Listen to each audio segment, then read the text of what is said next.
लखन जी follow करेंगे आपको। Okay okay. शुरू नमो करिए।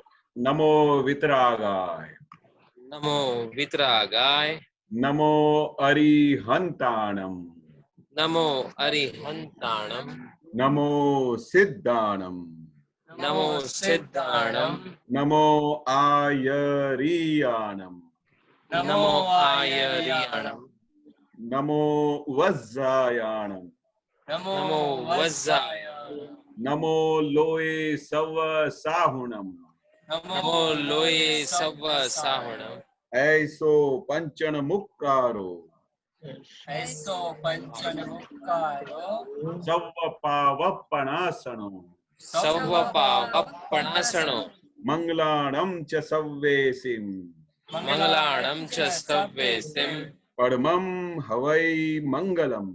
परमं वै मंगलम्। ओम नमो भगवते वासुदेवाय, ओम नमो भगवते वासुदेवाय, ओम नमः शिवाय, ओम नमः शिवाय। जय सच्चिदानंद, जय सच्चिदानंद, जय सच्चिदानंद। जय सच्चिदानंद, जय सच्चिदानंद। जय सच्चिदानंद। जय सच्चिदानंद। पहला प्रश्न आ रहा है आरव से, भीलवाड़ा जय से। सच्चिदानंद। जय जय सच्चिदानंद स्वामी जी। जय सच्चिदानंद, जय जय सच्चिदानंद। स्वामी सच्चिदानंद। जी, मेरा ये क्वेश्चन था कि हमारे घर में 3 जनरेशन है, एक दादा दादी की, एक मम्मी पापा की और एक हमारी। तो 3 जनरेशन है, उसके साथ एडजस्ट करना बहुत मुश्किल है, तो एडजस्ट कैसे करें? अभी तीन जनरेशन को क्या बताया? एडजस्ट करना। एडजस्ट करना डिफिकल्ट है बताता है। हाँ ओके, बताइए। ओके। अभी सबसे पहले तो आपकी बड़ी बात ये समझनी है कि आपका पहले निश्चय तो पक्का है ना कि मुझे एडजस्ट होना है। जी स्वामी जी। हाँ, तो सबसे पहले ये बताओ कि अभी आपके तीनों जनरेशन के साथ एडजस्टमेंट होता है? अगर एक के साथ होता है, दो जनरेशन के साथ नहीं होता, हाँ, तो तीनों के साथ कैसे करूं? हाँ, तो एक जनरेशन से होता है तो उस समय आप कौन सा साइंस यूज करते हो जब उनके साथ एडजस्ट करते हो? उस समय कैसे एक जनरेशन के साथ कैसे एडजस्ट होता है? उस समय आप अंदर में क्या सोचते हो, आप कला वापरते हो जिसकी वजह से एडजस्ट होता है? जैसे अगर कि जैसे किसी को हम सोफे पे बैठे हैं, हवा चाहिए फैन हाँ, की, तो फिर अगर पापा कहते हैं बैठ, और फिर मेरी दीदी आती है, तो फिर कंफ्यूजन हो जाता है किसको बैठाऊं, तो मैं पापा को बैठाता हूँ तो दीदी नाराज हो जाती है। हाँ, तो अभी क्या होता है कि अपने को ऐसा दादा ने समझ दिया है, दादा ने ऐसा ज्ञान दिया है कि आप हर एक जनरेशन के साथ एडजस्ट हो सकते हो, और ऐसी आत्मा की अनंत शक्ति है, और हमारे अंदर इतनी सूझ है दादा ने बिठाई है, इतनी समझ बिठाई है कि जिस दिन भी आप एक लक्ष्य अपने दिमाग में ऐसा रखोगे कि मेरे मन वचन काया से किसी भी जीव को दुख ना हो, जब हम ऐसा बोलते हैं तो तीनों जनरेशन में आ गया। एक जनरेशन का भी सपोज तुम्हारे मम्मी डैडी है, तुम्हारे उनके मम्मी डैडी है, आपके छोटे भाई हैं, बहन है, तो उसमें सब जनरेशन्स में आ जाते हैं। तो वो जब आ जाते हैं सब जनरेशन उसमें, तभी हम बोलते हैं कि किसी भी जीव को दुख ना हो। तो जब ऐसा हमारा निश्चय पक्का हो जाता है कि मुझे मेरे मन वचन काया से, मेरे व्यवहार से, मेरी समझ से, हे दादा भगवान मुझे ऐसी समझ दो कि मैं तीनों जनरेशन को एडजस्ट कर सकूं, ऐसा जब आप निश्चय करोगे, ऐसा दादाजी से जब आप शक्ति मांगोगे, तो आपके अंदर एक सूझ प्रकट होगी, फिर आपके अंदर ऐसी समझ आएगी कि तीनों जनरेशन के साथ आप एडजस्ट हो सकोगे। अगर वो होगा, अगर 2 जनों में से एक जने को फैन नहीं चाहिए, तो आप बोल सकते हो कि चलो दीदी हम दूसरे रूम में जाते, पापा को ठंडी लगती है तो हम दूसरे रूम में जाके एडजस्ट कर सकते हैं, क्योंकि उनको ठंडी लग रही है, हम क्या करें। तो उनको भी सुख देने का है और दीदी को भी समझाने का है, तो उसको दूसरे रूम में लेके जाने का, दूसरी एडजस्टमेंट लेने का, मतलब ऐसी हर एक प्रकार की एडजस्टमेंट करने का, ताकि तीन जनरेशन को सुख मिल सके, क्योंकि हमारा ध्येय तो एक ही है ना कि मुझे सबको सुख देना है। जिस समय जी। आप अपने माइंड में ऐसा निश्चय करोगे कि मुझे किसी भी जीव को दुख नहीं देना है, तो आपके अंदर ऐसी सूझ प्रकट होगी, ऐसी समझ प्रकट होगी कि आप तीनों जनरेशन को समाधान कर सकोगे, क्योंकि आत्मा में बहुत बड़ी शक्ति है। आपकी क्या, आप 6 जनरेशन हो तो भी आप उनको एडजस्ट हो सकते हो, ऐसा दादा ने ज्ञान दिया है, जी स्वामी जी। ऐसा दादा ने समझ दी है कि आप वर्ल्ड की किसी भी इंसान को एडजस्ट कर सकते हो। मैं पूरी वर्ल्ड में जाता था तो उधर उधर हर एक कंट्री में अलग अलग टाइप के लोग होते थे। तो कोई किसी कंट्री में गुस्से वाले लोग होते थे, मैं नाइजीरिया गया तो उधर बहुत गुस्से वाले लोग होते थे। तो उधर कैसे एडजस्ट करने का वो दादा हमको सूझ देते थे कि ये गुस्से वाला है तो उससे प्रेम से बात करो, ये ऐसा है, उसका नेचर से समझने की कोशिश करने का। सामने वाले का नेचर जैसे आप समझते जाओगे ऐसे आपको सूझ बढ़ेगी कि मैं इसके साथ कैसा एडजस्ट करूं ताकि इसको सुख मिले और उसको खुशी मिले, और उसको मैं कैसे एडजस्ट करूं, तो ऑटोमेटिक आपके अंदर से सॉल्यूशंस निकलेंगे। जी स्वामी जी। ख्याल आ गया बेटा? जी स्वामी जी। हाँ, जय सच्चिदानंद। जय सच्चिदानंद। जय।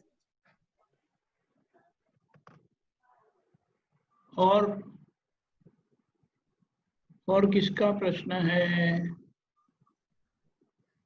अरे सब मौन कैसे है? अमित जी,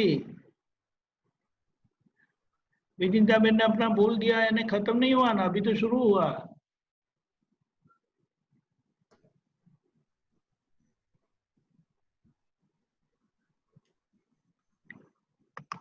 श्रवण कुमार से पूछना कि उस दिन उनको बोलिए। समाधान हुआ था क्या? उनका बच्चों को वो जो पूछ रहे थे उनका समाधान हुआ था?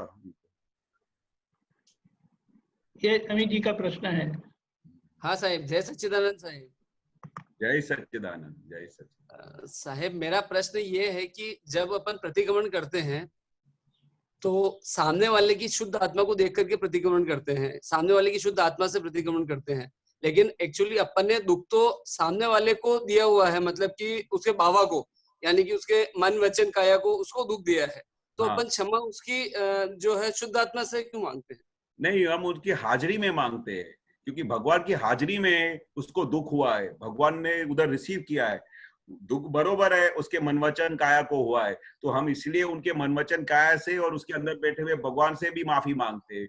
हे अंदर बैठे हुए भगवान, आप मेरे को क्षमा करो, क्योंकि दादाजी क्या बोलते हैं, उसके अंदर जो भगवान बैठा है वो नोंद करता है, ज्ञाता दृष्टा स्वभाव में है, पर एवरीथिंग नोटेड है, तो वो उस नोट को करता है। दादा नहीं बताते थे कि भाई अगर वो आपने किसी को दुख दिया, जैसे यहाँ से कोई गधा जा रहा है तो आपने बोला ये गधा जा रहा है, उसने इतना अपशकुन किया, तो उसके गधे ने तो उधर से जा रहा था बरोबर, उसको तो पता भी नहीं चला, पर उसके अंदर बैठे हुए भगवान ने रिसीव किया कि तुमने मेरे को गधा बोला, तो आपका एक जन्म गधे में नोटेड हो गया। वो अंदर बैठा हुआ भगवान रिसीव करता है। तो दादा ने क्या बताया, वो अंदर बैठा हुआ भगवान रिसीव करता है तो उससे माफी मांगो, ये भगवान मेरे से भूल हो गई, क्योंकि उसकी हाजिरी में ये आपने किया। उसके अंदर भगवान तो है, हर एक जीव मात्र के अंदर भगवान बैठा है, हर एक जीव मात्र के अंदर, तभी तो हम उनके हर एक जीव के अंदर शुद्धात्मा देखते हैं। वो शुद्धात्मा भगवान को रिसीव होता है, वो भले ज्ञाता दृष्टा में है पर उसको रिसीव तो होता है ना। आप उसको, क्योंकि ऐसा तो कैसे बोला दादा ने कि आत्मा कल्पे वो थई जाए, आत्मा जैसा कल्पना करता है वैसा हो जाता है। ठीक बात। तो आपने उसके ऊपर जो भी दोष देखा, जैसा भी देखा, जैसे ये मन वचन काया में आपने सोचा, वो उसको ऐसा, वो पूरा एकाकार होके ऐसा हो जाता है। तो उसको भगवान को हमेशा उसके साक्षी में रख के, हर एक चीज हम उनके साक्षी में रख के उससे माफी मांगते, प्रतिक्रमण करते कि अंदर बैठे हुए भगवान मुझे क्षमा करो, क्षमा करो, फिर से कभी ऐसे दोष नहीं हो। होता है भले उसकी बाहर की प्रकृति को दोष लगता है या अतिक्रमण होता है, पर रिसीव अंदर भगवान करता है, तो उसको भी उसके अंदर बैठे हुए भगवान से हम माफी मांगते हैं। ठीक बात है। रिसीव कुल मिलाकर के जो है शुद्धात्मा ही करती है। समझिए अपन वो गधा जा रहा है, अपन ने उसको डंडे से मारा, समझ लीजिए अपन, उसको अपन ने दुख दिया, हाँ, लेकिन वो रिसीव जो करने वाला है वो शुद्धात्मा ही है। हाँ, वो पुद्गल है, पुद्गल को डंडा मारो या क्या हो तो उसका है, वो उसके अंदर आत्मा निकल गया तो मर गया, तो उसका वो तो उसका पुद्गल है, पुद्गल को तो कुछ भी नहीं है। उसको ध्यान नहीं रहेगा, शुद्धात्मा के यहाँ नोटिस रहेगा कि भाई इसका मेरे साथ में हिसाब है। हाँ, उसका वो रिसीव करता है, इसलिए उसके अंदर बैठे भगवान से माफी मांगनी। बराबर। ठीक है साहब, जय सच्चिदानंद साहब। जय सच्चिदानंद। जय सच्चिदानंद। जयपुर से ब्रिज कुमार। हाँ जी, हाँ, जय सच्चिदानंद। जय सच्चिदानंद। जय सच्चिदानंद। ये एक व्यवहार निश्चय की पुस्तक है, इसमें 854 नंबर है। किसी भी प्रकार का संग ही निर्बलता है, विचारों का संग भी निर्बलता है। बरोबर। अभी किसी भी विचार किया तो आप उसके अंदर तन्मयाकार हो गए तो आप निर्बल हो गए। किसी भी चीज का विचार करना, बरोबर।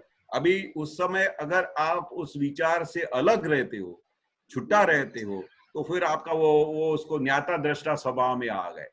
पर अगर उस विचार आ गया और उसमें आप तन्मयाकार हो गए, वो सबसे बड़ी निर्बलता हो जाती है। फिर उस विचार में आप तन्मयाकार हो जाते हो, फिर वो उसी विचार के हिसाब से आप चलते हो, आपका आत्मा भी वैसे हो जाता है जैसे आप कल्पना करते हो, तो वो सब आपकी वीकनेस हो जाती है। पर विचार को ज्ञाता दृष्टा के स्वभाव में देखने का, उसको सेकंड करने का, विचार आया तो किसको विचार आया, तो आपको विचार आया, पर आप क्या है, आप शुद्धात्मा है, आप उसके ज्ञाता दृष्टा स्वभाव में रहे तो आप पूरा भगवान के पद में रहे।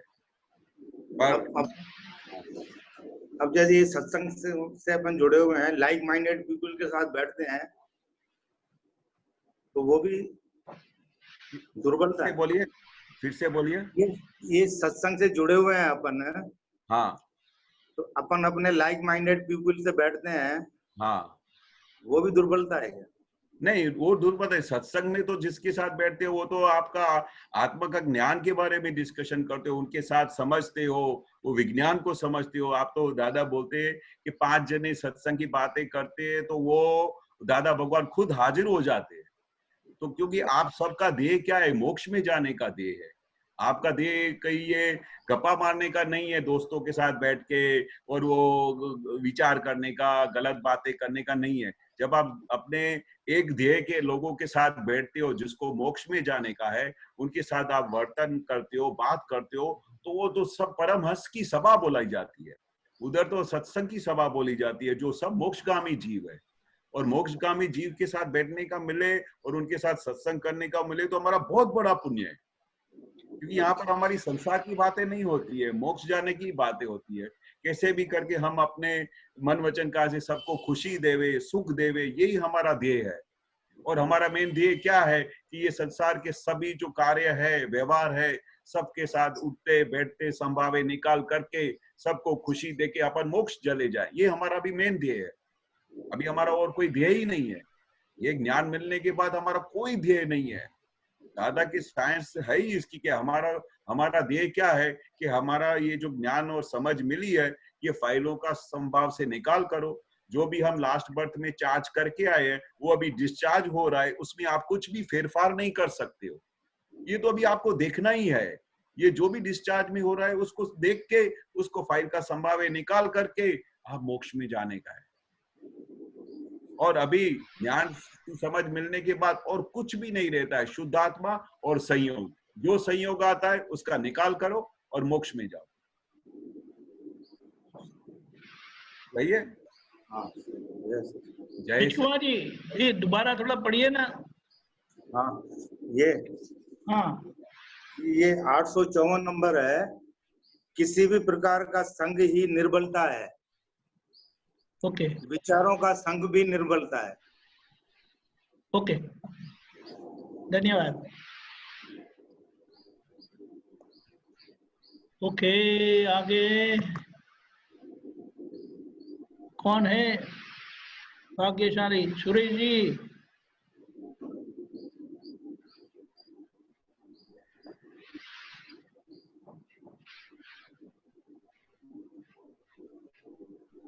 मदुराई सुरेश जी, बहुत गर्म है लगता है,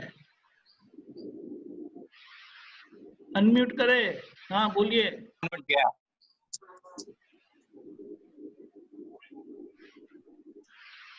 बोलिए।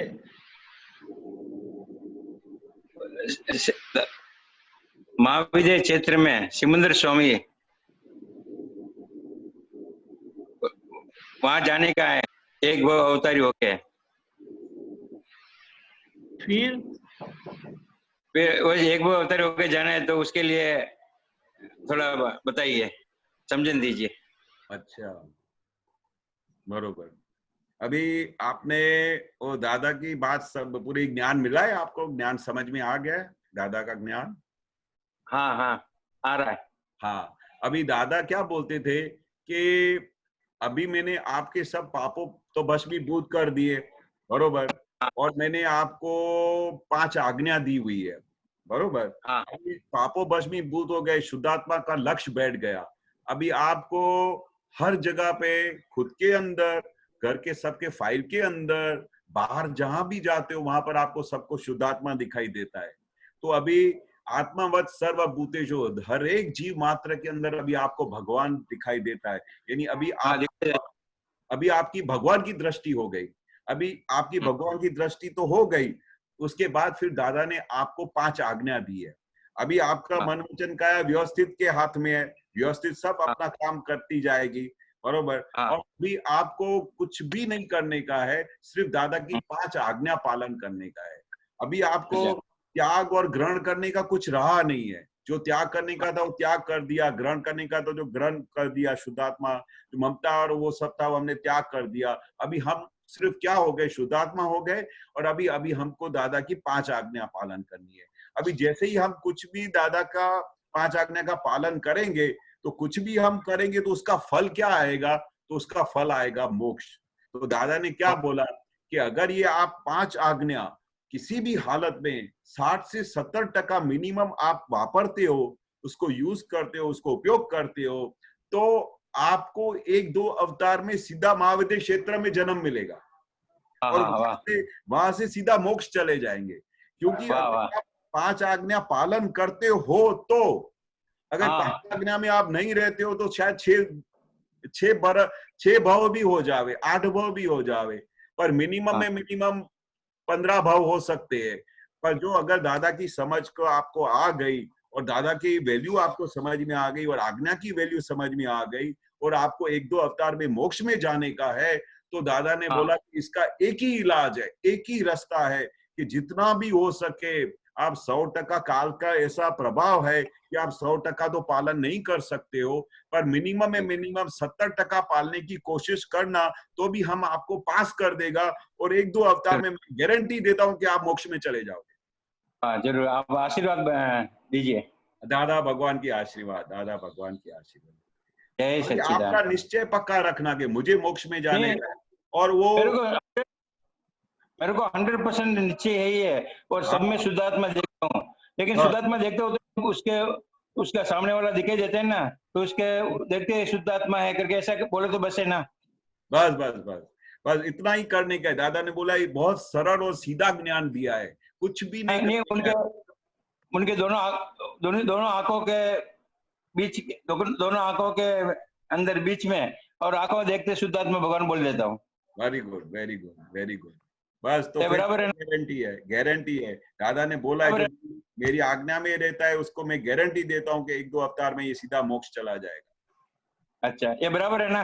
100%। और जितना भी हो सके वो आज्ञा से बाहर नहीं जाने का, और बहुत सैली आज्ञा है।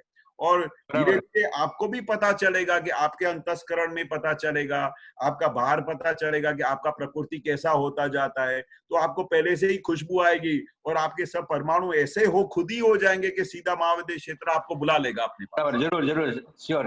और अभी तो मैं अजप चालू कर दिया। बस। मैं शुद्ध हूँ, मैं उठते बैठते सोते सुबह आँख खुलते ही शुद्धात्मा आ जाता है, आँख खुलते ही आ जाता है, ऑटोमेटिक आ जाता है, खुद ही आ जाता है। हाँ अपने आप आ जाता है। मैं रात में 2-3 बजे उठता हूँ, 1 बजे 3 बजे, तो भी मैं शुद्धात्मा उठा करके फिर बाथरूम जाता हूँ, और 4 बजे तो उठ ही जाता हूँ। Very good, very good. फिर वो सत्साधन करने का, वो सिमंदर स्वामी के 40 वक्त नमस्कार बोलने का। हाँ वही 6 बजे करता हूँ, 4 बजे उठ के करता हूँ। वेरी गुड, ब्रह्म मुहूर्त में। बहुत अच्छा, बहुत अच्छा। जय सच्चिदानंद। जय सच्चिदानंद। जय सच्चिदानंद। मिसेस बंसल दिल्ली से बोलिए। जय सच्चिदानंद स्वामी जी। जय पहले तो स्वामी जी मैं आपका बहुत बहुत शुक्रिया करना चाहती हूँ कि आपको हमने इतना अच्छा सत्संग दे रहे हैं हिंदी में, तो हमें बहुत अच्छा लगता है और उससे बहुत लाभ भी हो रहा है। बस बस तो उसके दादाजी लिए आपका दादाजी की कृपा है सब। आप दादाजी की कृपा भी है, आपकी भी कृपा है कि आपके माध्यम से हमें इतना अच्छा सत्संग मिल रहा है। पहले गुजराती में आता था तो मैं कम समझ पाती थी, लेकिन अब हिंदी में बहुत अच्छे से समझ में आ रहा है, उसका बहुत लाभ भी हो रहा है। तो बहुत स्वामी जी, मेरा एक प्रश्न है हाँ जी, कि जैसे मैंने किसी को दुख दिया है ऐसा मेरे ध्यान में नहीं आता है, हाँ लेकिन सामने वाला कुछ ऐसा लगता है कि वो ये समझ लेता है कि मैंने उसको बहुत सताया है, बहुत दुख दिया है, हाँ और वो मुझसे नाराज भी रहता है। और मैं उसके लिए, क्योंकि मेरे को अंदर से ये फील नहीं होता कि मैंने उसको दुख दिया है, इसलिए मैं उसका ठीक से प्रतिक्रमण भी नहीं कर पाती हूँ। तो ये जो है इस भाव का है या पिछले भाव का है, तो मैं कैसे करूं कि वो भी खुश रहे और हाँ उसको किसी तरह की कोई मैं दुख नहीं पहुंचाना चाहती, मन से, वचन से, काया से। मैं चाहती हूँ कि वो बहुत बहुत खुश रहे। वेरी गुड वेरी तो गुड। मैं क्या करूं, उसके लिए मुझे कोई उपाय बताइए। हाँ हाँ, अच्छा अभी सबसे पहले आपको ऐसा कुछ भी याद आता है कि अभी इस जन्म में आपने जाने अनजाने में या कोई भी आपके ऐसा व्यवहार हो गया हो कि उससे दुख हुआ हो, ऐसा कुछ याद आता है आपको इस जन्म में? आता नहीं है, थोड़ा बहुत तो देखिए घर में थोड़ा बहुत तो कभी हो गया हो, तो ऐसी कोई बड़ी बात कभी नहीं होती है, तो हाँ मुझे ऐसा याद नहीं आता है। हाँ, अभी क्या है, हाल इसका साइंस पीछे क्या है कि कितनी बार हमारा कोई इंटेंशन नहीं होता है उसको दुख हाँ, देने, बिल्कुल कोई इंटेंशन बिल्कुल नहीं नहीं होता है। होता है, पर जाने अनजाने में दादाजी क्या हाँ जी, बोलते हैं, जाने अनजाने में हमारे मुंह में से ऐसा कोई वाक्य निकल जाता है जिसमें जी। हमको लगता है कि ये तो कोई बड़ी बात थी नहीं, पर उसको इतना घात लगता है कि तुमने मेरे को ऐसा कैसे बोल दिया। जी। अभी उसने ऐसा रिसीव कर लिया कि हाँ आपने मुझे ऐसा कैसे बोल दिया, भले वो जी। आपको सामने से बोलता भी नहीं है कि भाई आपने ऐसा बोला, पर वो मन ही मन में ऐसा सोचता है कि आपने मेरे को ऐसा बोला है। हमको हाँ क्या जी, लगता है कि हमने तो ऐसा कुछ उसको बोला ही नहीं था, बोला पर ही नहीं। उसने आपके जाने अनजाने में, आपके वर्तन से, आपके व्यवहार से, जी। आपके अज्ञानता में कोई न कोई कारण सर उसको दुख हो जाता है, तभी तो वो आपके लिए ऐसा सोचता है, तभी हाँ तो वो जी। आपके बारे में गलत सोचता हाँ, है। बिल्कुल। दादा ने क्या बताया कि कोई भी जीव किसी भी जीव के सामने ऐसा उंगली कर नहीं सकता है जब तक उसका कोई दोष नहीं हो। जी। इतनी बड़ी सूक्ष्म साइंस है कि कोई भी इंसान किसी दूसरे को ऐसा उंगली नहीं कर सकता है जब तक उसका खुद का कोई हिसाब किताब नहीं हो। जी। तो इसका मतलब क्या है, वो आपको आरोप कर रहा है कि आपने मेरे को दुख दिया, ऐसा किया, आपसे मिसबिहेव कर रहा है या आपके साथ बातचीत बरोबर नहीं करता है। इसका मतलब हाँ, क्या कि जाने अनजाने में, इस हाँ भाव जी, में या पर भाव में, हाँ इस जी। भाव में नहीं याद आता हो तो पर भाव का हिसाब होता होगा। तो इसलिए दादा ने बोलता है कि इस प्रतिक्रमण करते समय भी ऐसा बोलना चाहिए कि मैंने जाने अनजाने में इस भाव में या पर भाव में आपको दुख दिया हो तो हे अंदर बैठे हुए भगवान मुझे क्षमा करो। और जब तक कोई भी इंसान आपके सामने खड़ा है, आपके सामने फाइल ऐसा उंगली लेके खड़ा है, तब तक समझो कि हमारा कहीं ना कहीं तो दोष है, नहीं तो वो आपको सामने वो खड़ा भी नहीं रहेगा। हाँ जी। तो दादाजी बहुत अच्छा एग्जाम्पल देते हैं कि आप रास्ते से जा रहे हो तो इतने सब लोग चले जाते हैं, तो पुलिस वाले ने आपको ही क्यों पकड़ा, आपको ही क्यों पकड़ा, उसको इतने 50 जने चले गए, आपको बोला खड़े रहो। आप बोलोगे मेरे पास लाइट था, सब था, नहीं था, नहीं आप मैंने देखा आपकी कोई भूल है। अरे पर मेरी भूल नहीं है तो भी बोलेगा नहीं मैंने देखा आपकी भूल है। अभी देखो उधर सिग्नल भी था, थोड़ा बीच में भी आ गए, हम उसके सामने कितना भी जिद करते हैं तो भी वो नहीं मानता है, तो हमको वो दंड देता है। जी। तो दादाजी क्या बोलते हैं कि जी। इतने सब लोग चले गए, आपको ही क्यों पकड़ा उसने, जी, मतलब बिल्कुल। आपका उसके साथ कुछ न कुछ हिसाब है, यानी हिसाब है तो उसके पास माफी मांगो, उसके बाद प्रतिक्रमण करो। और अंतस्करण इतना अभी क्लियर नहीं हुआ है कि अपने को पकड़ सके कि मेरा दोष हुआ है कि नहीं हुआ है। इसलिए तो दादा ने बोला कि खुद को पता भी नहीं चलता है कि मेरे से इतने दोष हो रहे हैं। जब तक वो अपने को पता नहीं चलता है तब तक आप भगवान बन ही नहीं सकते हो। जिस दिन आपको अपने दोष पकड़ में आ गए उस दिन से आप भगवान बन जाओगे, इतनी गारंटी दी है दादा ने। जी। तो सबसे पहले क्या है कि दूसरों को किसी का भी दोष नहीं है इस धरती पे, जो कुछ दोष है सब मेरे ही दोष है, मेरी ही भूल है। जब तक वो हम अंदर ढूंढेंगे नहीं तब तक हमको ये भगवान का पद मिलेगा नहीं और जगत निर्दोष दिखाई नहीं देगा। अगर जगत को निर्दोष देखना है, भले वो आपकी भूल देखता हो, पर आपको तो उसको निर्दोष देखने का है। और अंतःकरण में बार बार यही के बोलने का कि ये मेरी ही भूल है, मैंने ही उसको जाने अनजाने में दुख दिया होगा, नहीं तो मेरे से वो ऐसा मिसबिहेव क्यों करता। जब तक हम अपनी तरफ फोकस नहीं करेंगे, तब तक हमारा खुद का अंतःकरण का पता ही नहीं चलेगा।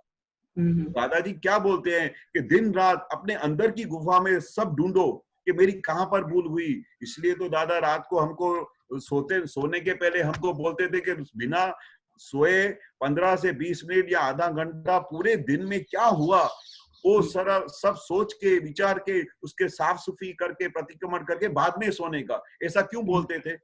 क्योंकि हमको दिन के दरमियान हम अपने काम में इतना बिजी होते हैं, हमको पता भी नहीं चलता है कि हमने जाने अनजाने में कितने लोगों को दुख दे दिया। पर जब हम रात को सब शांति हो जाती है, सब हम अंदर मनन करते हैं, चुपचाप बैठ के देखते हैं, तब हमको पूरा पिक्चर क्लियर दिखाई देता है। और ऐसे टाइम पे सब ढूंढ के निकालने का कि मेरी दिन के दरमियान कौन सी भूलें हुई, और ये भूल हुई तो प्रतिक्रमण करने का, उसके बाद सो जाने का। क्योंकि पुरुषार्थ तो करना पड़ेगा, ये मार्ग पे चलना है तो थोड़ा तो पुरुषार्थ करना पड़ेगा, अंतःकरण को देखना पड़ेगा, अपनी भूलों को देखना पड़ेगा, प्रतिक्रमण करने पड़ेंगे। जब कंप्लीट साफ सुफी हो जाएगी तो धीरे धीरे धीरे धीरे हम फिर आगे चल के मोक्ष मार्ग के फाइनल स्टेज पे पहुंचेंगे। तो बस उसके लिए प्रतिक्रमण करें, उसको निर्दोष देखें, उसको सामने वाले को निर्दोष देखें, और प्रतिक्रमण करें। प्रतिक्रमण करने बहुत जरूरी है, क्योंकि बहुत ज्यादा प्रतिक्रमण करना होगा। मतलब तब तक प्रतिक्रमण करना होगा जब तक आपकी स्मृति में से वो गायब नहीं हो जाता है। ये बड़े में बड़ी निशानी दी दादा ने। दादा ने क्या बोला कि जब सामने वाला आपकी स्मृति में से गायब हो जाए, तो आपको याद भी नहीं आए कि भाई अभी वो आपको कुछ क्लेम भी नहीं करता है, कभी आपको बोलता भी नहीं है, और आपसे आके अच्छी तरह से बात करता है, तो आप समझ लेगा कि आपके प्रतिक्रमण पूरे हो गए। पर जब तक वो आपके साथ उखड़ा सा रहता है, आपसे बात नहीं करता है, तब तक वो समझ जाने का कि अभी आपके प्रतिक्रमण बाकी है।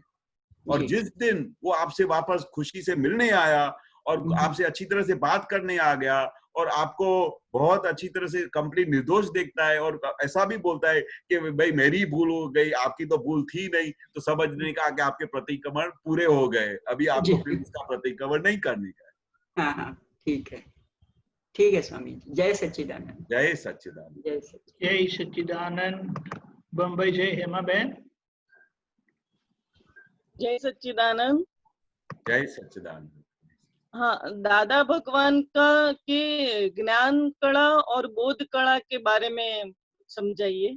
हाँ, अभी दादा की ज्ञान कला तो गजब की थी, जो आप सबने देखी है। ज्ञान कला, ज्ञान से किस तरह से दादा सबको समेट के उसको किस तरह से जो बाहर उनकी वृत्ति चल रही हो उसको कैसे अंदर की तरफ लेके आए, वो सब ज्ञान कला में जाता है। आपको शुद्धात्मा का लक्ष्य बिठा दिया, किस तरह से आपको बुला बुला के आओ ज्ञान ले लो, कितनी खटपट करके सब ज्ञान की कड़ा वापर के आपको ज्ञानमय बना दिया, मोक्षमय बना दिया। तो ये ज्ञान कड़ा ऐसी होती है उनके पास, नहीं तो जो ज्ञान कड़ा नहीं हो तो आपको ज्ञान मिले कैसे। हाँ। ज्ञान कड़ा इतनी गजब की ज्ञान कड़ा कि आपका पूरा अंतस्करण बदल दिया, आपका मन वचन काया उनके वश हो गया और आपको अभी दादा की सिवा कुछ दिखाई नहीं देता है। तो ये सब दादा की ज्ञान कड़ा है, बरोबर। मतलब आपको पूरा ज्ञानमय बना दिया, ये संसार में से पूरा छुट्टा करवा दिया, संसार से पूरा अलग करके संसार में इतना दिखा दिया कि आपको ये संसार से सब खाली क्या है, फाइल का निकाल करने का है, बस देखने का है, और अभी आज्ञा के हिसाब से 5 आज्ञा में रहने का है। तो ये 5 आज्ञा में रहना ये सब उनकी ज्ञान कड़ा से हुआ। अभी बोध कड़ा ऐसी है कि वो हर एक संयोग में, वो व्यवहार में किधर भी जाए तो उधर उसको बोध कड़ा से उसको वो संसार के सब लोगों से वो संभाव से निकाल कर सके। बोध कड़ा मतलब हर एक चीज में से उसको समाधान निकले। वाइफ के साथ कैसे बोध कड़ा वापरने की, ताकि उसको उसमें से कोई भी दोष नहीं दिखाई दे। दादा भगवान हीराबा से कितनी बोध कड़ा से बात करते थे, महात्माओं से कैसी बोध कड़ा वापरते थे कि इतने सारे महात्मा सब दादा के वश रहते थे और दादा सबको खुश कर सकते थे।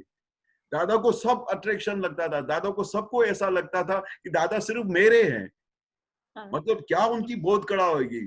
कोई बड़ा सेठ हो तो आओ सेठ, अभी आओ सेठ बोलने की क्या जरूरत है, वो तो भगवान है, भगवान ऐसा करके आओ सेठ करके बुलाता है। पर उसको बोध कड़ा वापर के उनको पूरा वश में करके कि हम भगवान कितना हमको मान देता है तो हम दूसरों को कैसे मान देवे।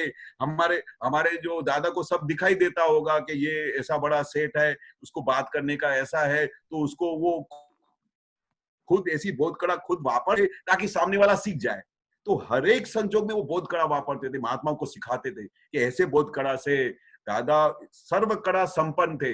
ज्ञान कड़ा, बोध कड़ा, उससे बोध कड़ा मतलब पूरे संसार को वश कर सकते हो, ऐसी बोध कड़ा। हर एक बात में से आपको ऐसा कोई इनका दादाजी का कोई सगा संबंधी आ जाए तो इतने सारे महात्मा बैठे हो तो वो बोध कड़ा वापरेंगे ताकि उसको खराब न लगे, उसका समाधान हो और महात्माओं को भी खराब न लगे। फिर उनके बारे में कुछ बात बताएंगे, महात्माओं को कुछ बात बताएंगे। ऐसा बोध कड़ा वापर के हर एक जगह से दादा ऐसे निकल जाते थे, हर एक का समाधान कर सकते थे। तो ज्ञानी पुरुष ज्ञान कड़ा और बोध कड़ा हमको खुद रहते थे और हमको सिखाते भी थे कि इस तरह से जीवन में जीने जैसा है, इस तरह से बोध कड़ा वापर के सबके साथ व्यवहार करने का है, तभी इतना बड़े डिफिकल्ट संसार से आप संभावे निकाल कर सकोगे। तो हमने दादा की बहुत सारी बोध कड़ा देखते थे और देखते सब महात्माओं को भी आ गया कैसे कैसे बोध कड़ा वापरने का, कैसे बात करने का, कैसे सब सामने वाले को खुश करने का। हम सबको कभी दादा ने ऐसा उंगली से ऐसा नहीं बोला होगा कि तू ऐसा करता है, तेरे में ये गलती है, पर वो बोध कड़ा से दूसरे को बात करते थे तो जो हमारी गलती थी हमको पता चल जाती थी।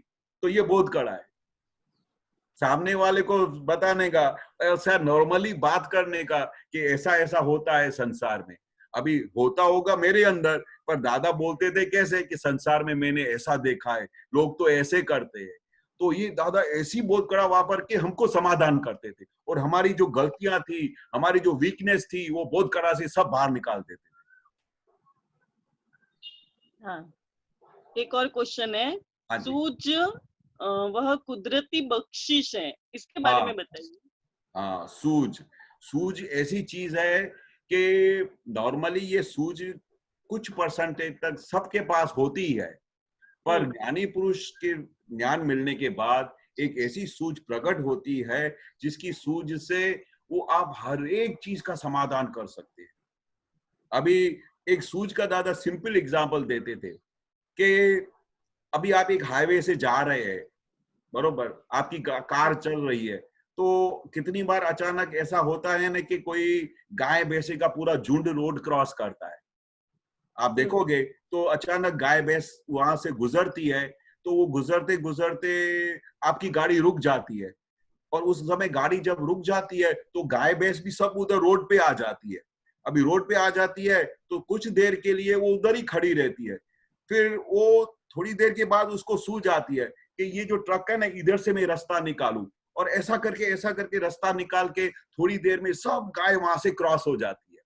अगर आपने कभी ऐसा अनुभव किया हो, हमने तो बहुत बार किया है, हम हाईवे पे जाते हैं तो ऐसा देखते हैं।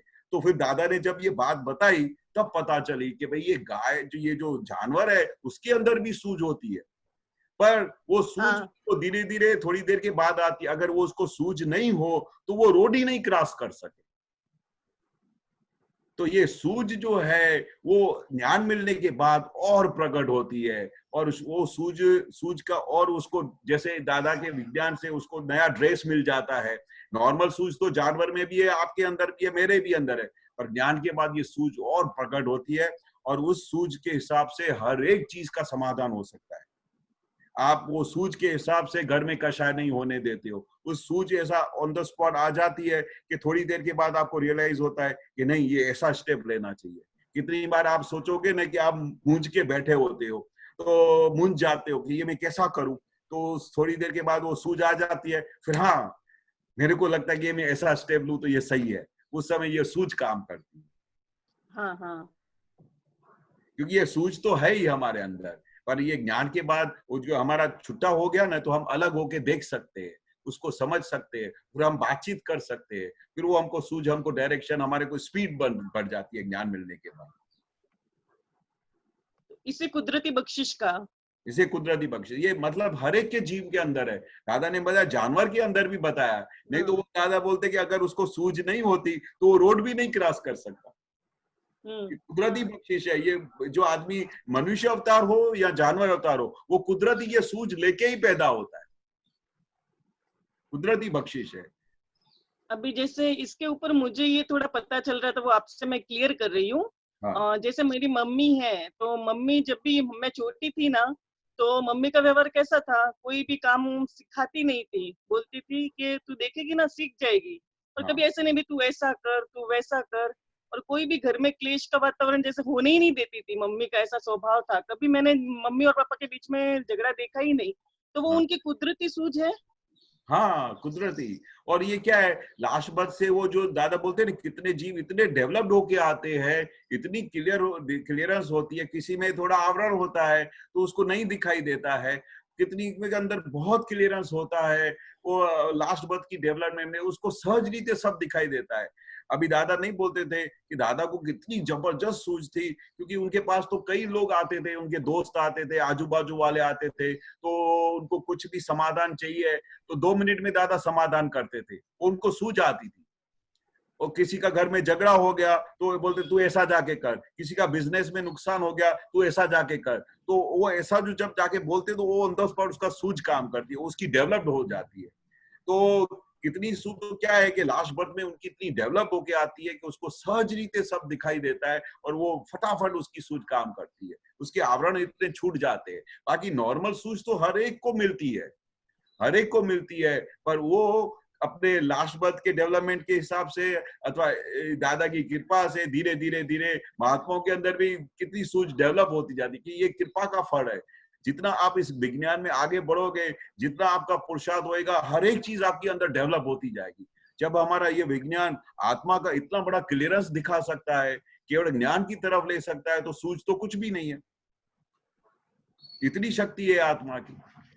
इसलिए ये जितना क्लियरेंस दादा की कृपा से, दादा के विज्ञान से, दादा की समझ से, ये सब सूझ अंदर डेवलप होती जाती है। और लास्ट बर्थ का भी डेवलपमेंट काम करता है, और इस बर्थ का हम तो सब कितने महात्मा, सब लोग कितने पुण्यशाली है कि हमको ये रास्ता मिला। कितने लोगों को तो डिसीजन लेने को ही नहीं आता है, सूझ ही नहीं आती है, मुझा हुआ रहता है, क्योंकि उसकी सूझ इतनी क्लियर नहीं होती है। इसके लिए तो दूसरे के पास जाता है समझने के लिए कि ये मेरा समाधान करके दो, क्योंकि उसको सूझ ही नहीं आती है कि मैं क्या करूं। तो उसका इतना डेवलप नहीं हुआ है, पर कितने का बहुत डेवलप हो जाता है। कितने को दादा की कृपा से ये ज्ञान मार्ग पे चला तो उसकी सूझ डेवलप होती जाती है। हाँ, सही है, समझ में आई बात। अच्छा, जय सच्चिदानंद। जय सच्चिदानंद। अन्वी कुछ बोलती है, पूछती है, देखो क्या पूछती है। जय सच्चिदानंद। जय सच्चिदानंद। जय सच्चिदानंद। मेरा ये प्रश्न था कि जैसे अभी करियर से रिलेटेड क्या सोच रखनी चाहिए, मतलब सक्सेसफुल होने की सोच रखनी चाहिए या नहीं रखनी चाहिए? 100% हमको दादा ने एक चीज सिखाई है कि live in positive, every moment you should live in the positive. Positive यानी क्या कि हमको जितने भी कोई भी संजोग आ जावे उसमें नेगेटिव तो विचार ही नहीं करने का। जितना आप नेगेटिव विचार करोगे वैसे ही नेगेटिव होता जाएगा। हमको जितना पॉजिटिव वेव्स पूरे ब्रह्मांड में भेजोगे तो ये तो सब टेम्पररी है, ये दादा भगवान, ये शासन देवी देता हो, सब उसको पूरा कर देंगे, तो ऑटोमेटिक सबका एक भाव पूरे ब्रह्मांड में जाएगा, सुपर कंप्यूटर पावर में, तो सब पॉजिटिव हो जाएगा। अगर कुछ भी नेगेटिव, सब लोग पॉजिटिव ही कर रहे हैं। देखो कितने सारे लोग ये कोरोना वायरस के ऊपर गीत लिख रहे हैं, कितने पॉजिटिव वेव्स बोल रहे हैं, कितने सब लोग पॉजिटिव वेव्स भेज रहे हैं, कितने सब लोग सुबह को उठ के विद्या करते हैं, जगत कल्याण की भावना करते हैं। जो लोग इससे संकलित हुए हैं उसके लिए प्रार्थना करते हैं कि भगवान, ये दादा भगवान, इनको बचाना, इसका रक्षण करना, इनको उनकी तबीयत ठीक करना, ये जो पूरा तकलीफ आया है इसको पूरा करो। ये सब लोगों के भाव ऐसे चल रहे हैं, तो सबके जितने भी पॉजिटिव भाव जाएंगे ये सब चीज का एंड होने वाला है। और दादा ने एक चीज तो खास बताई है, जो भी चीज शुरू होती है उसका एंड होने ही वाला है। हर एक चीज, आपको तबीयत बिगड़ गई, सुबह को तबीयत खराब हो गई, तो थोड़े दिन के बाद आपकी तबीयत ठीक हो जाती है ना, कि हमेशा के लिए खराब रहती है। हाँ, तो जो भी चीज शुरू हुई है उसका एंड होने ही वाला है। आपकी तबीयत खराब हुई है तो तबीयत सुधरने वाली है, और तबीयत जब से शुरुआत होती है कि मेरी तबीयत खराब है, तब से ही उसका सुधरना ऑटोमेटिक चालू हो जाता है। जब से कोरोना वायरस शुरुआत, उसी दिन से उसका एंड होना शुरू हो गया उसके साथ में ही। राइट। ये साइंस है, ये पूरा साइंस है। जब से जो चीज शुरू होती है उसका ऑटोमेटिक उससे निवारण होने का रास्ता चालू ही हो जाता है, इसका एंड होने का रास्ता निकल ही आता है, उसकी दवाई निकलने की शुरुआत ही हो जाती है। तभी तो हमारे देश में कितना परसेंटेज कम होता जा रहा है, सही है ना? और इसका एंड होने वाला है। और हम सबके पॉजिटिव वेव्स, सबकी प्रार्थना, और प्रार्थना से क्या नहीं हो सकता है, पूरा ब्रह्मांड चेंज हो जाएगा, सब कुछ चेंज हो सकता है। हमको सिर्फ पॉजिटिव वेव्स भेजने हैं कि भैया सब अच्छा होने वाला है, और कुछ भी मेरे को तकलीफ होने वाली नहीं है। जो हमको नियम से बताया गया है उसकी सेफ साइड हमको करनी है, दैट्स ऑल। तो मतलब अगर हमें ये सोच रखनी चाहिए कि हाँ मेरे को बड़े होके पैसे कमाने हैं या फिर नहीं कमाने, ही रखनी चाहिए या नहीं रखनी चाहिए? नहीं, अपने को ये मेन प्रोडक्ट को पकड़ने का है। अपने को हमारा काम क्या है कि हमारा ध्येय क्या है, हमको पढ़ाई करने का। पढ़ाई करने के बाद कोई भी संजोग आपके हाथ में नहीं है, आपका पॉजिटिव वेव्स भेजने का, मुझे बड़े होके मुझे ये बनना है, मुझे उसके बाद ये फील्ड अपनानी है, और ये फील्ड अपनाने के बाद मेरे को इस तरह से काम करने का है, दैट्स ऑल। पैसे कमाने का सोचने का नहीं है, पैसे तो उसकी बाय प्रोडक्ट है, वो खुद ही आने वाली है। आपको अपने को मेन प्रोडक्ट पकड़ने का, अपना ध्येय अपना मेन प्रोडक्ट में डालने का कि मुझे क्या करना है, मुझे अभी और हमेशा प्रेजेंट में रहने का। अभी आपका क्या स्टेज है, तो अभी आप पढ़ाई कर रहे हो तो concentrate on your studies only, बरोबर। उसके बारे में मुझे पैसा कमाना है नहीं कमाना है सोचने का नहीं, और अपना एक ध्येय रखने का कि भले ये मैं जो कर रही हूँ, जो भी मैं काम कर रही हूँ, पर मेरा मेन ध्येय तो मोक्ष में जानने का होना चाहिए। पैसा कमाना हमारा मेन ध्येय नहीं है, पैसा तो बाय प्रोडक्ट है, वो खुद ही आने वाला है। वो आप अपने साथ जिस दिन जन्म लेते हो उसके साथ अपना हिसाब लेके ही आते हो। टिल यू डाई आप किस तरह से रहने वाले हो, किस तरह से खाने वाले हो, किस घर में रहने वाले हो, कैसे आपका सब जाओ जलाली होगा, कैसे आप गाड़ियां में रहोगे, कैसे रहोगे, वो अपने साथ लास्ट बर्थ का पुण्य लेके ही आए हो। तो उसमें क्या कर सकते हो अब, उसमें तो कोई चेंज कर ही नहीं सकते हो। जो लास्ट बर्थ में आपने पुण्य किया है उसको तो कोई चेंज भी नहीं कर सकता है, मैं भी नहीं कर सकता हूँ, तुम्हारे मम्मी पापा नहीं कर सकते। अभी हमारे मामा की बेटी है, मैं एक सिंपल एग्जांपल देता हूँ। वो इतने गरीब थे उस जमाने में, इतने गरीब थे कि जिसकी कोई हद नहीं। वो खुद स्टडी करे, उसने दादा से भी ज्ञान लिया, पर वो स्टडी किया, उसके घर में पैसे की तकलीफ थी, तो वो बच्चों को आसपास के पड़ोस में जाके उसको पढ़ाती थी, बरोबर, उनको पढ़ाती थी। उसमें से जो भी पैसा आता था फिर उससे घर बार चलता था। मामा भी किसी जगह पे जॉब करते थे, बहुत बड़ी फैमिली थी, घर बार नहीं चलता था, तो सब बेटियां ट्यूशंस करती थी, ये करती थी।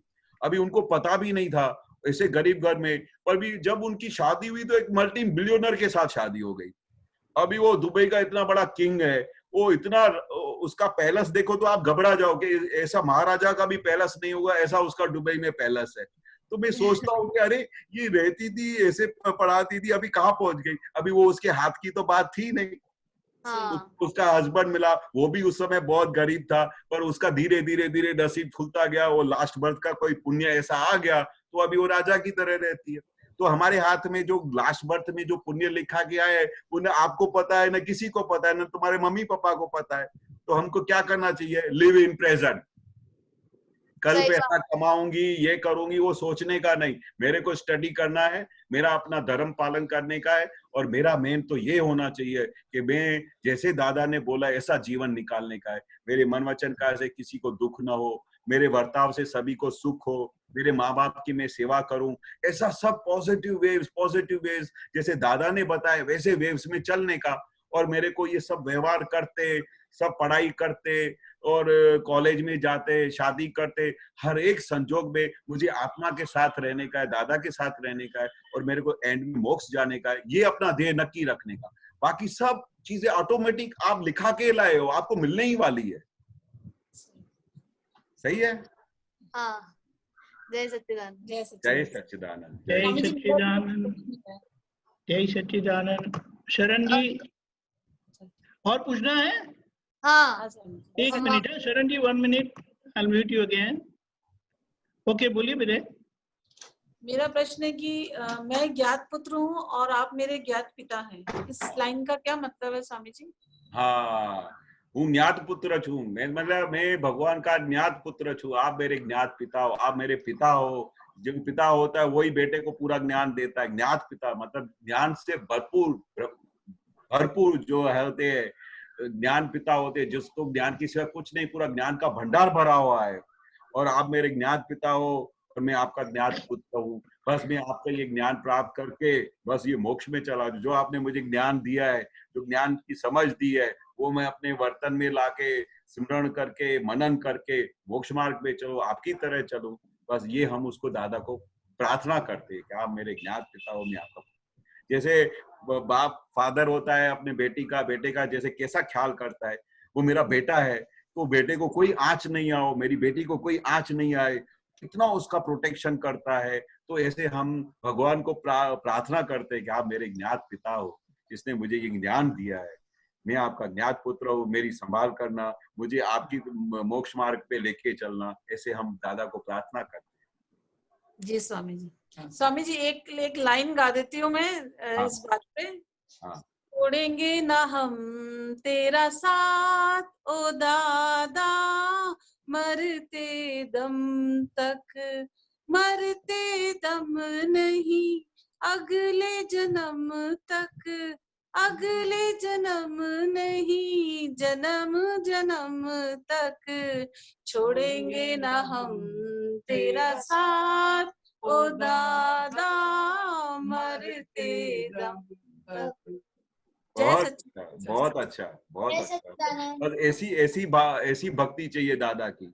दादा बोलते थे जैसी ऐसी इनकी भक्ति होती है तो उसका तो समझो मोक्ष हम गारंटी देते हैं, क्योंकि आपको दादा के साथ दादा की वैल्यू समझ में आ गई। आपकी वैल्यू क्या है कि बस मुझे कोई भी जन्म में दादा छोड़ूंगा नहीं, और मुझे तो मोक्ष में ही लेके जाना। बहुत अच्छा। बहुत भाव होता है, बहुत मतलब दादा की एक एक लाइन में इतना अहोभाव होता है ना कि बस अब कुछ करना ही नहीं है, दादा के साथ ही रहना है। बस बस बहुत अच्छा। जय सच्चिदानंद। बहुत बढ़िया, बहुत बढ़िया, धन्यवाद। शरण जी बड़ौदा से। जय सच्चिदानंद। जय सच्चिदानंद श्रवण जी। अंकल। हाँ जी। स्वामी जी। हाँ।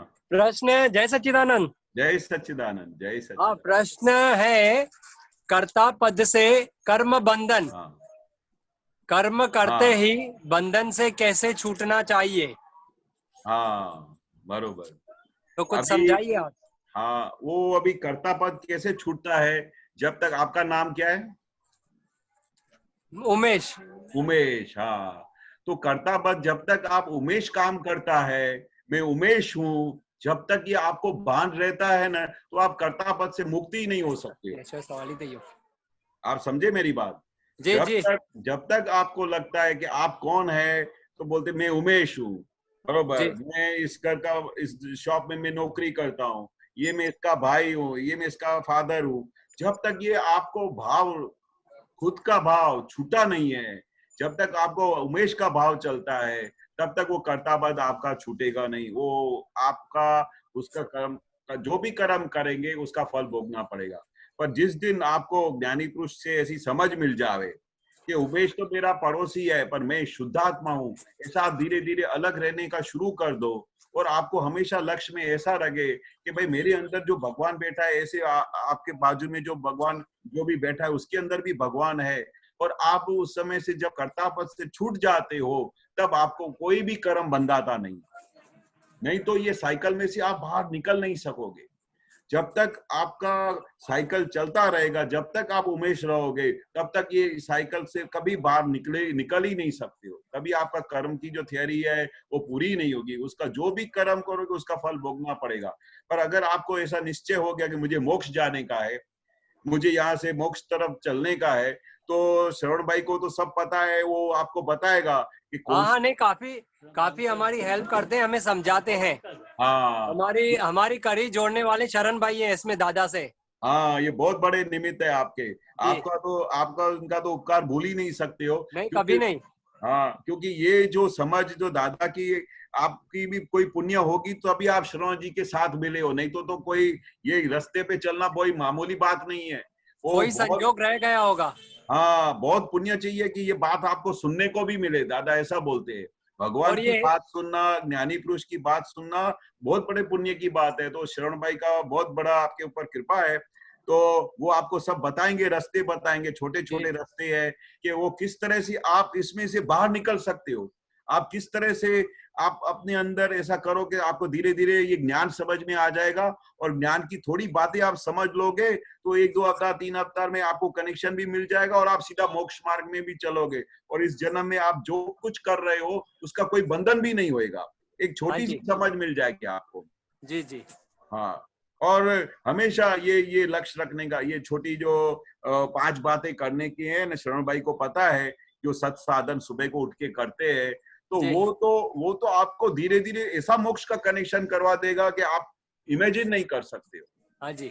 हाँ, ये 5 चीजें जो श्रवण भाई से समझ लेने का, और रोज सुबह को शॉप में से जाने के पहले वो करके निकलने का, ये आपको बहुत बड़ा कनेक्शन देगा भगवान के साथ मिलने का, और आपको भगवान की तरफ लेके जाने का बहुत बड़ा कनेक्शन मिलेगा। क्योंकि वो ज्ञानी पुरुष की दी हुई त्रिमंत्र है, ज्ञानी पुरुष का दिया हुआ सब सत साधन है। जो दादा भगवान खुद करते थे वो सब साधन है। 9 कलमा है, 9 कलमे में क्या दिखा है कि आप किसी भी जीव को दुख नहीं दे सकते हो, उसमें बहुत बड़ी भावना है। तो ये सब चीजें करने से आपका धीरे धीरे अंतस्करण क्या है, मोक्ष तरफ जाने का शुरू हो जाएगा, और आप किसी भी जीव को दुख नहीं दोगे। और इसी हिसाब से क्या हो जाएगा कि धीरे धीरे आपको पूरी कर्म की थ्योरी भी समझ में आ जाएगी कि कैसे कर्म मांगता है, कैसे सब हिसाब किताब पूरे करने पड़ते हैं। अभी आपने बताया ना कि श्रवण भाई का आपके ऊपर बहुत उपकार है, तो लास्ट बर्थ में आपने कुछ ऐसा किया होगा तभी श्रवण भाई का आपको कनेक्शन हुआ। हाँ जी, हाँ जी। तो आपको बहुत बड़ा कनेक्शन मिल जाएगा, वो जरूर आप पूछ के करना और बहुत आपका समाधान हो जाएगा। हाँ जी, जय सच्चिदानंद। जय सच्चिदानंद। जय सच्चिदानंद। हाँ, शरण भाई बात कर रहे हैं। जय सच्चिदानंद। शरण भाई। जय सच्चिदानंद। जय सच्चिदानंद। जय सच्चिदानंद। 5 सत साधन इनको सिखाए हुए हैं। वो सिंधी में मुक्ति जे मार्ग ते राजेंद्र अंकल बुक दिनी वो दिनी मान थी पढ़ंदा भी हैं। अच्छा, वेरी गुड, पढ़ंदा भी है। Very good. ओके, जय सच्चिदानंद। जय सच्चिदानंद। जय सच्चिदानंद।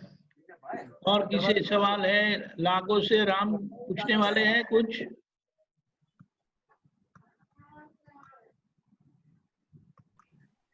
जय सच्चिदानंद। बोलिए ना। ये अभी करीबन 10 दिन पहले मैं बीमारी से गुजरा था, तो मैंने काफी दादा की बातें सुनी है कि उनका देह से कैसा सेपरेशन था। और मुझे ऐसा लगा कि हालांकि ऑल द सत्संग हेल्प मी, लेकिन फिर भी मतलब मुझे फाइल नंबर 1 से जो हो रहा था, फाइल नंबर 1 को बीमारी टाइम पे मलेरिया हुआ था लास्ट वीक, तो उसका फीलिंग हो रहा था। तो ये सेपरेशन कॉन्स्टेंटली कैसे मेंटेन करें?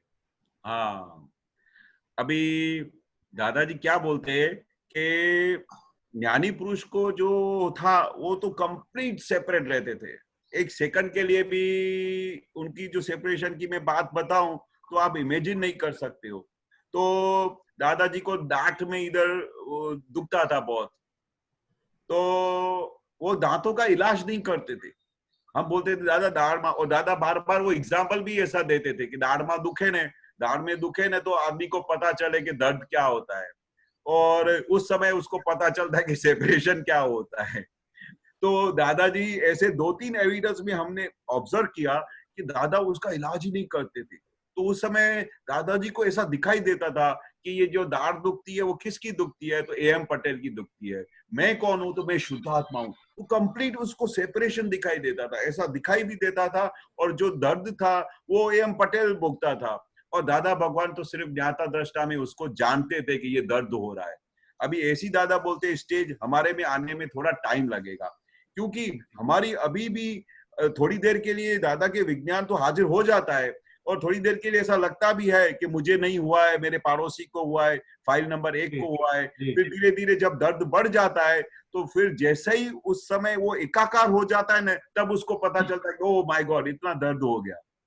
तो वो दादा बोलते कि ऐसा तो होगा, पर उस समय अपने को जागृति रखनी है। अभी दादा बोलते इतनी तो जागृति आई कि आपको पता चला कि दर्द किसको हो रहा है। पहले तो हम एकाकार होके दर्द को भोगते थे, वेदते थे उसको, दर्द को, पर अभी तो हमको वेदना नहीं है, अभी तो हमको जानना है। ज्ञानी पुरुष क्या कहता है कि वो दर्द को वेदते नहीं है, वो सिर्फ दर्द को जानते हैं, तो इसलिए उनको इतना असर नहीं होता है। पर जैसे ही तुम दर्द को वेदना शुरू करोगे तो फिर वो भोगना पड़ता है, तो वो भोगवटा आता है। तो धीरे धीरे क्या करना पड़ता है कि हमको धीरे धीरे धीरे इसको ज्ञान को ऐसा, ये जो छुटापना को ऐसा पकड़ में लाना पड़ता है कि ताकि धीरे धीरे धीरे उसका जितनी देर आप ज्ञान में रहे, जितनी देर छुटापना में रहे, उतनी देर आप मार्क करना कि आपको बिल्कुल असर नहीं होएगा, बिल्कुल असर नहीं होएगा। पर जिस समय उसका आपका भाव टूट जाता है, उस समय आपको लगेगा अरे मेरे को बहुत दुख रहा है, बहुत दुख रहा है। तो ये साइंस से ऐसी है कि जितनी देर आप उसको वेदते हो उतना वेदन में आ गए, और जिस समय आप जानने में आ गए कि ये दर्द किसको हो रहा है, उस समय आपको दर्द का एहसास ही नहीं होएगा, उस समय छुटापना आपका जागृत हो जाएगा। जी जी जी। तो ये साइंस ऐसा है। तो जिस समय भी ये दर्द, अभी थोड़े दिन पहले की बात बताओ, तो मेरे को पूरा शरीर में बहुत दुखने लगा था। तो दादाजी को हम बहुत देखते थे, दादाजी बार बार ऐसा करते थे। दादाजी को थोड़ी ठंडी लगती थी तो मैं दादाजी को ऐसा थोड़ा चादर ऐसा ऊपर चढ़ाता था, तो दादा चादर उसको उतार देते थे। तो बोलते थे नहीं, ये शरीर को जितना भी हम उसको वो करेंगे वो उतना वो वीक होता जाएगा। अपने को शरीर को ठंडी आती है तो आने दो, तो हम उसको छुट्टा होके देखते हैं कि किसको ठंडी हो रही है, कितनी ठंडी हो रही है, तुम कौन हो, तो शुद्धात्मा हो। तो वो दादा शुद्धात्मा के प्रयोग में हर एक जगह पे प्रयोग में रहते थे। और हम क्या है, हमको हमारे में सहन करने की शक्ति कम है, समझ वो हमारा उस समय ज्ञान हाजिर नहीं होता है और हमारा भाव टूट जाता है, इसकी वजह से हमको उतना असर होता है। पर जितनी देर आप उस असर से बाहर रहोगे तो आप देखोगे कि आपको बिल्कुल दर्द नहीं होएगा। और ये मेरा रिसेंटली थोड़े दिन पहले का ही अनुभव है। इतना दुखने लगा, मैं सोचा कि मैं गोली ले लेता हूँ। फिर मैंने सोचा नहीं, दादा तो ऐसा नहीं करते थे, दादा तो वो देखते थे तो बोलो आज लॉटरी लगाए तो आज होने दो जितना दर्द। तो फिर वो दादा ने बताया था कि जिस समय बहुत दर्द होता हो, शरीर बहुत पीड़ा करता हो, तो बोलने का कि हूँ मन वचन काया बाधा पीड़ा स्वभाव के हैं, मैं अव्याभात स्वभाव का हूँ। मन वचन काया बाधा पीड़ा स्वभाव का है, मन वचन काया का स्वभाव ही बाधा पीड़ा है, और मैं अव्याभात स्वभाव का हूँ, मुझे कोई दर्द हो ही नहीं सकता है, मैं ऐसा शुद्धात्मा हूँ। तो ऐसा मैं 100 बार बोला तो पूरा दर्द गायब हो गया। It's recently experience. ये बोलने से अंतस्करण में सब जो छुटापना आ गया, ऐसा लगता है कि जैसे दर्द दूसरे को लग गया। जी जी। बड़ी साइंस है साहब। मैं तो सोच सोच के ऐसा हो जाता कि दादा ने क्या दे दिया है, जो कुछ दर्द होता है इसको दर्द होता है, मैं तो अव्याभात स्वभाव का हूं। ऐसा बोलने से भी दर्द गायब हो जाता है। जी जी। और जैसे उस समय अगर हमारा ये भाव टूट जाता है कि मुझे हो रहा है, मुझे पीड़ा हो रही है, जैसे दादा ने एक बार एग्जाम्पल भी दिया था, किसी आदमी को ऐसा बहुत दुख हो रहा था तो ऐसा बोला था मैं मर गया, मुझे को बहुत दर्द हो रहा है, मैं क्या करूं, मैं मर गया। तो उसका स्वभाव पूरा मन वचन काया ही ऐसा ही हो गया। आधा मुआ तो हो ही गया बोलने से। ये बोलने से भी ऐसा हो जाता है। मतलब कितनी शक्ति है खाली बोलने से। जी जी जी। और अगर हम अंदर की समझ को डेवलप करें तो हम कितना छुट्टा रह सकते हैं। ये ज्ञान के बाद हम बहुत अच्छी तरह से रह सकते हैं, अलग रह सकते हैं, इस दर्द को देख सकते हैं कि दर्द किसको हो रहा है। ऐसा तो दादा ने छुट्टेपने का ज्ञान दिया है हमको। तो इतनी बार दादा तो बोलते ऐसा सोचने का कि अपने को पता तो चला कि किसको हो रहा है। जिस समय हो गया उस समय इतना भाव टूट गया, उसकी बजाय उस समय इतना उसको भोगना पड़ा। और ये तो भोगने के सिवाय दादा बोलते कोई रास्ता ही नहीं है। ये तो हम अपने शरीर के मन वचन काया से ये सब दर्द और ये सब दिखा के ही लेके आए हैं। उसको अपने को अभी ज्ञान के हिसाब से तो आपको उसको इजीली हो जाता है, पर अज्ञानी है ना, उसको बहुत भोगना पड़ता है, बहुत पीड़ा, क्योंकि उसको तो पता ही नहीं है कि मैं कौन हूँ, ये किसको हो रहा है। हमको तो अभी समझ दादा ने दे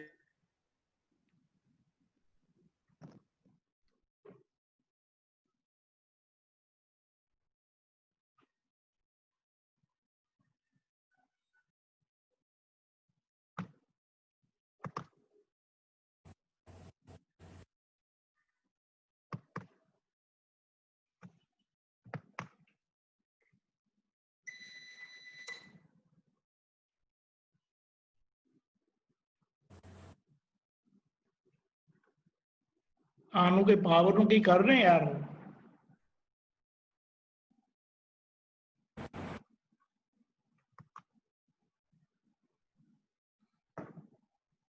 બધું વાટ લાગી જાય છે।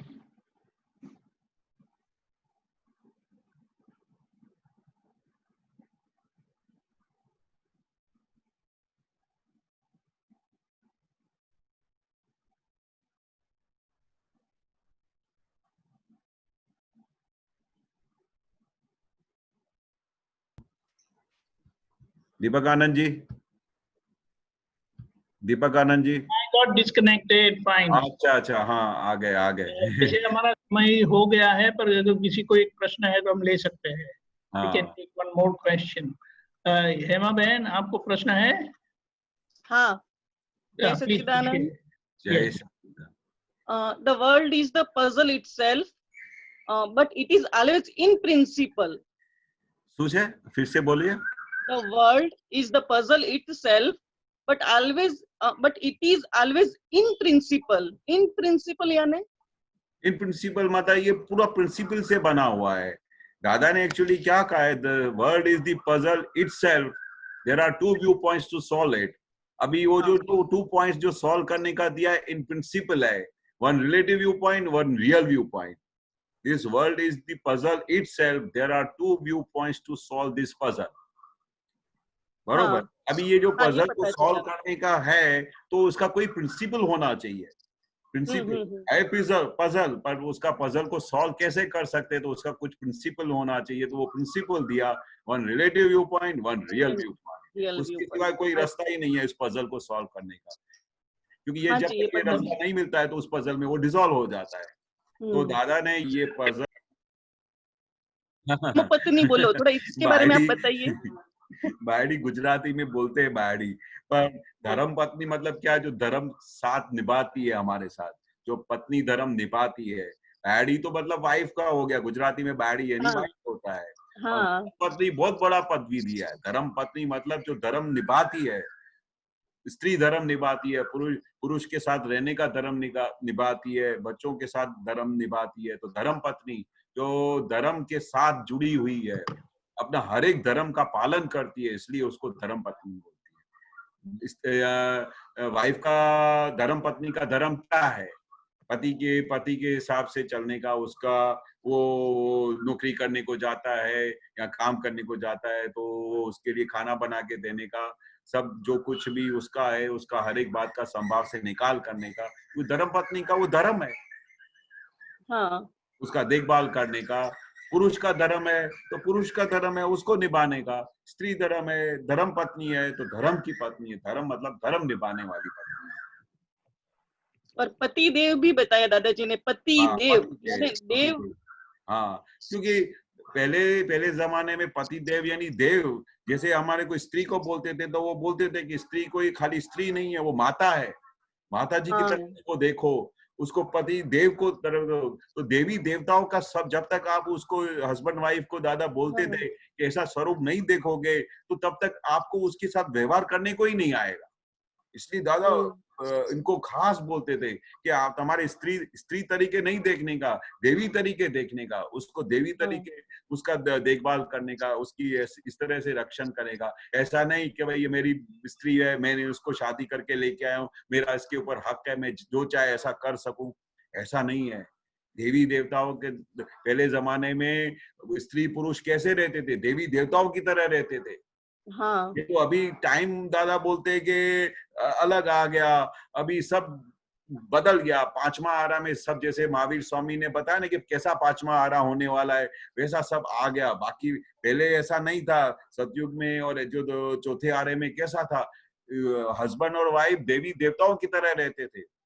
और उनका देह क्या होता था, एक पुत्र दान और एक पुत्री दान, बस इतना ही उनका व्यवहार रहता था और कुछ भी नहीं था। ये तो कलयुग में सब गलत हो गया, सब ऊंधा हो गया। कोई समझ में ही नहीं आ रहा स्त्री पुरुष का व्यवहार क्या है, सब गलत हो गया। पर एक्चुअली पहले जमाने में, पहले जो युग था वो देवी देवताओं का युग था। उसमें अगर हस्बैंड वाइफ का रिश्ता था तो सिर्फ इतना ही था, एक पुत्र दान और एक पुत्री दान, बस। उसके बाद कोई संबंध नहीं होता था। ऐसा था। इसलिए दादा ने उनको पतिदेव और धर्म पत्नी और ऐसे बड़े बड़े बड़े वो शब्द दिए। हाँ, सही बात है। जय सच्चिदानंद। जय सच्चिदानंद। We are really running out of time, पर हाँ, नीलम मेहता को प्रश्न है, क्विकली नीलम मेहता आप अनम्यूट करें। ओके। जय सच्चिदानंद। जय सच्चिदानंद स्वामी जी। जय सच्चिदानंद। स्वामी जी, बच्चे हैं दोनों, 15 साल का है, एक 20 साल की बेबी है, पर आपस में उनके बहुत टकराव होती है, तो उनका कैसे, मुझे कुछ समझ नहीं आ रहा, बहुत समझा के देख लिया फिर भी कोई रास्ता नहीं आ रहा है। अच्छा, पर आपका कुछ ऐसा कहना मानते हैं कि कुछ बिल्कुल कहना नहीं मानते हैं?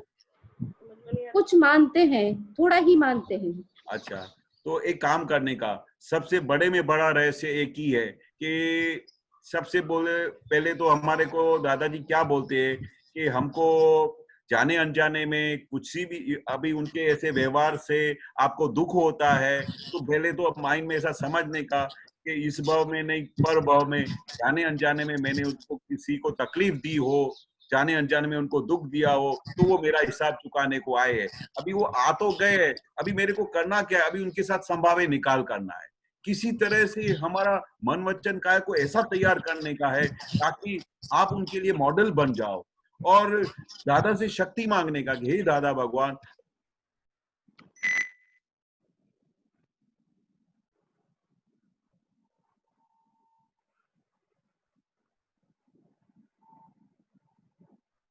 इन दोनों बच्चों का प्रतिक्रमण करने का, क्योंकि प्रतिक्रमण की वजह से ही सब अटका हुआ है। हमारा उनके साथ बरोबर प्रतिक्रमण हुआ नहीं है, और जैसे ही प्रतिक्रमण आपके पूरे हो जाएंगे, उनके अंदर बैठे हुए भगवान से माफी मांगना शुरू कर दोगे, तो थोड़े टाइम में आपको अनुभव होएगा कि वो सब बच्चे एकदम अच्छे हो जाएंगे, आपके अंदर कहने मुताबिक चलेंगे, आपके इच्छा के मुताबिक चलेंगे, दादा की बात को भी समझेंगे, और धीरे धीरे ज्यादा बोलना बंद कर दो, जितना हो सके थोड़ा घर में मौन रखना शुरू करो, तो आपके अंदर वो चेंजेस आएगी, तो उनका आपका पड़गा उनके ऊपर पड़ेगा।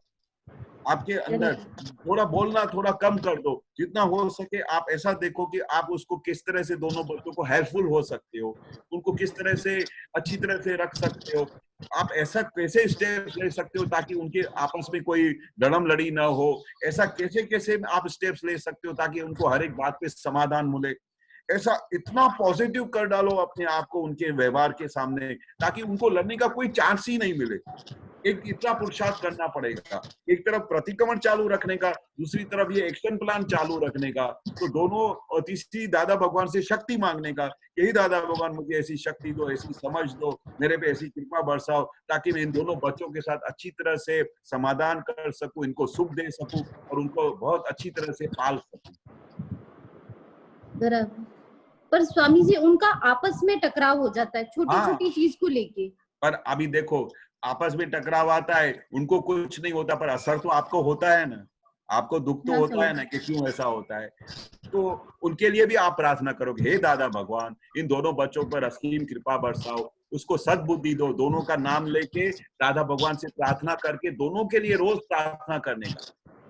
और मैंने इतने कई बार देखा है कि ऐसा कितने घरों के बच्चों में ऐसा होता था प्रॉब्लम्स, तो दादा की ये सूझ पड़ी, तो दादा बोलते कि तुमको उन दोनों के लिए रोज प्रार्थना करने का कि हे दादा भगवान, इनको सद्बुद्धि दो, इनको अच्छी समझ दो, आपका ज्ञान समझे, ऐसी कृपा बरसाओ, आपको उसकी प्रार्थना और दूसरा आपके प्रतिक्रमण, और ये सब मिला के उसका पूरा माहौल चेंज हो जाएगा, उसकी पूरी समझ चेंज हो जाएगी। पर उनके लिए आपको रोज प्रार्थना करनी पड़ेगी कि दादा भगवान उनके ऊपर कृपा बरसाओ। बराबर स्वामी जी, जय सच्चिदानंद। जय सच्चिदानंद। जय सच्चिदानंद। ये हमारा समय अब हो चुका है। हेमा बहन, अरे नीलम बहन, आप इन केशव आनंद जी को फॉलो करना, ये त्रिमंत्र बोलेंगे। जी स्वामी।